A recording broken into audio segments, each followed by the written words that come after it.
from Murrow College, Studio A. It's the update with Matt Kramer and Sarah Clifton, Beth Bloomer,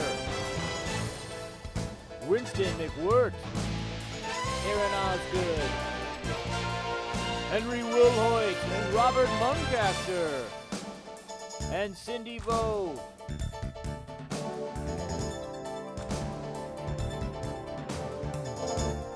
Hello, I'm Sarah Clifton. And as you already know, I'm Matt Kramer, and this is The Update. It seems that Two Girls, One Cup was a prequel. The producer of the infamous internet video was arrested for minor charges which he obviously pleaded not guilty to. However, this raises many questions in the porn industry as to where the line is and what is appropriate to showcase. Fortunately for all of us, we'll be seeing another one of his films supposed to debut while he is in prison. The feature film is titled 50 Guys, One Shower and is the epic tale of one man's adventure through our justice system. I hear his inspiration comes from a personal experience. Now that's one shower you wish you could soon forget. In similar news, a man from Wisconsin was arrested for apparently having sexual relations with a couch in public, and the issue will be taken to court. Pier 1 Imports is pressing charges against the man for staining the floor samples and deflowering public property. The police report states that when the cops arrived at the scene, they found him naked, passed out on the couch, surrounded by hundreds upon hundreds of IKEA furniture catalogs, which has given a whole new meaning to the phrase being pincushioned. A man from St. Paul, Minnesota was arrested for allegedly pointing an AK-47 assault rifle at his daughter when she showed him her report card, which showcased her B average. Kirill Bartashevich posted the $20,000 bail bond and was released on Monday, but not after having a restraining order placed against him by his wife and daughter. If this isn't a cry for gun reform, I don't know what is.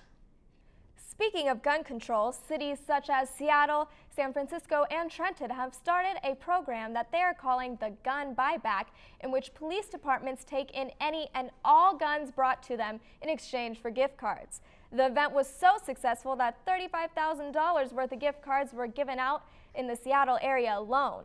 But an unexpected gun was turned in. A Stinger missile launcher turned up at the buyback, which prompted the police to do a full-scale investigation into the history of the rocket launcher. Well, I hope whoever did bring the Stinger at least received a decent gift card, since I'm not so sure that a $10 gift certificate to Barnes & Noble is gonna cut it. Well, last week Pullman experienced quite a snowstorm when it snowed about 4 inches in the city and surrounding areas of Whitman County. This coming week is said to pile up another 6 inches, making the walks to class just a little bit more dangerous. That's about 6 more inches than what you have over there, Matt. Well, duh. I'm from Seattle. We don't get many inches. You missed the... Never mind. The snow has really done Pullman in. More on that when the update returns.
Welcome back to the update.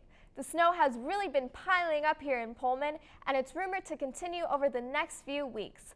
For more on that and what is going on in Pullman, we send it over to our Wazoo correspondent, Aaron Osgood. Thanks, Sarah. A man on College Hill woke up this morning to find a giant snow rooster outside his door. In order to escape, the man was forced to call Snow Patrol to complain about being blocked into his house. It took cleanup crews over 45 minutes to cleanse the front door and walkway of all the slippery white slush. Fortunately for him, this wasn't the first time, and his male professors were very understanding. A recent plague has struck Pullman in full force.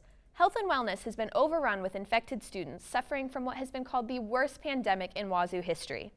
Symptoms of this illness include dry mouth, migraines, sore throat, loss of memory, dry heaving, and an appetite for greasy foods. If you have any or all of those symptoms, be sure to stay in bed and do your best to avoid going to class. Or just don't go get blacked out at Mike's the night before. Speaking of blacking out, what happened to syllabus week? No, I mean seriously, what happened? Did we even have a syllabus week? It was so quiet. Even professors were surprised to see their classes crowded with students who said they were too bored to go out. Gone are the days of week-long parties during the first week of class. I even heard that Valhalla had to close its doors early due to the decreased number of customers. I mean, what the hell, Pullman? We have a reputation to uphold. Don't let UW take this away from us.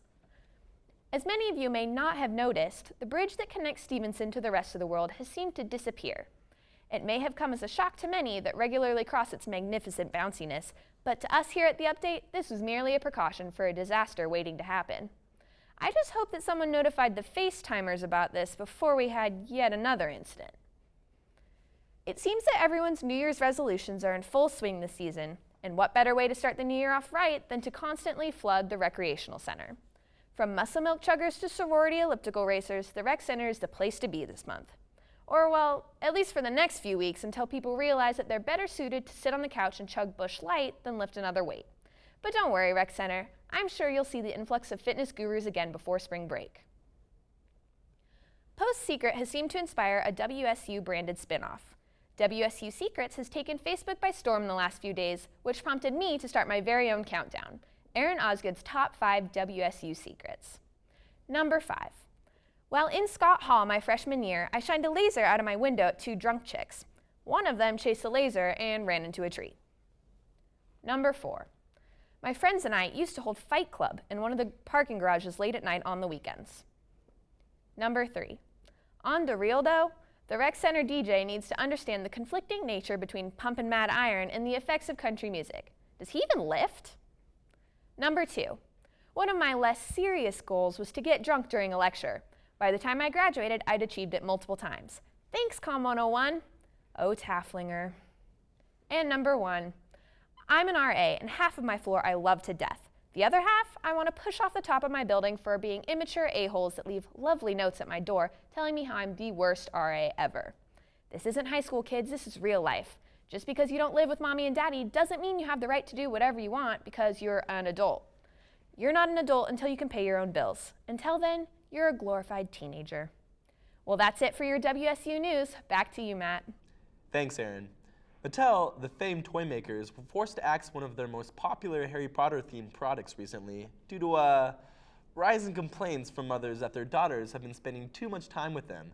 The Harry Potter-style broomstick came with all the amenities, from a handle to the signature of J.K. Rowling herself, and even a vibrating feature that made you feel like you were really playing Quidditch.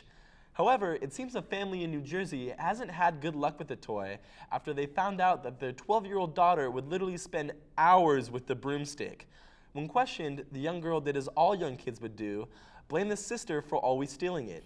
Huh, kids these days. On the topic of crazy kids, as a part of its ongoing protest of the U.S. government's prosecution and computer programmer and activist Aaron Swartz, hackers infiltrated the website of the U.S. Sentencing Commission, replacing their original homepage with something more fun.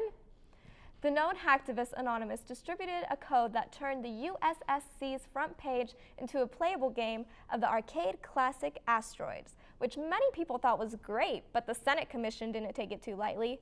Oh, come on, guys, ease up. At least you can spend your time fooling around on arcade games rather than wasting your time trying to exploit your position to ruin people's lives. By now, everyone knows that Obama's inauguration was filled with funny moments and possible lip syncs thanks to Beyonce. Singers have been crawling out of the woodwork to defend the former Destiny's Child diva. In her defense, it was probably Sasha Fierce. Bill Clinton was overheard telling his wife Hillary that, "Even I can make it through an inauguration without a scandal." Speaking of Bill Clinton, the former U.S. president has been blowing up the internet channels since the inauguration regarding a certain photobomb. During Kelly Clarkson's performance, photographers were able to snap this wonderful beauty of Bill admiring Kelly's true talents.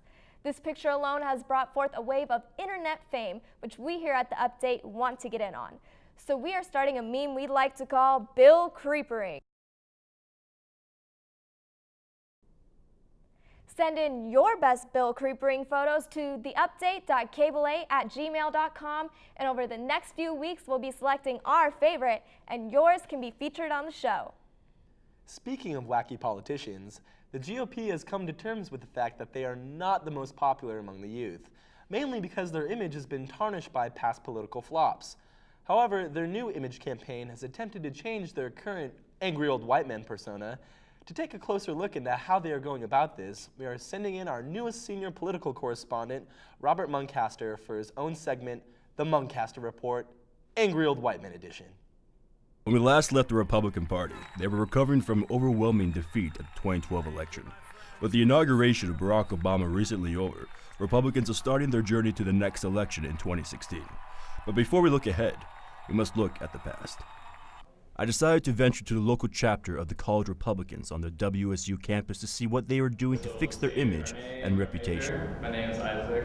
I'm the Vice President of College Republicans, and my major is civil engineering. I spoke with Isaac, the Vice President of the organization. 2010, we did a really good motivation of the base. We didn't go towards the center. They went really far right, actually, and that attracted, we took the House with the biggest majority in the last 70 years. This semester's not going to be so active probably as last semester. Let's face it, the Republicans aren't favored by many minorities. The country that is growing more diverse on a wide range of issues shows a sensible moderation and social tolerance, far from the radio rantings of right-wing fanatics like Rush Limbaugh and Glenn Beck. Throughout my journey, I happened to run into a student, a well-informed student, that helped me discuss the issues at hand. Actually, the Republicans had a bit of an identity crisis going forward. They had a lot of people from the right leading the party and a lot of people from the middle deciding they didn't want to associate with the right.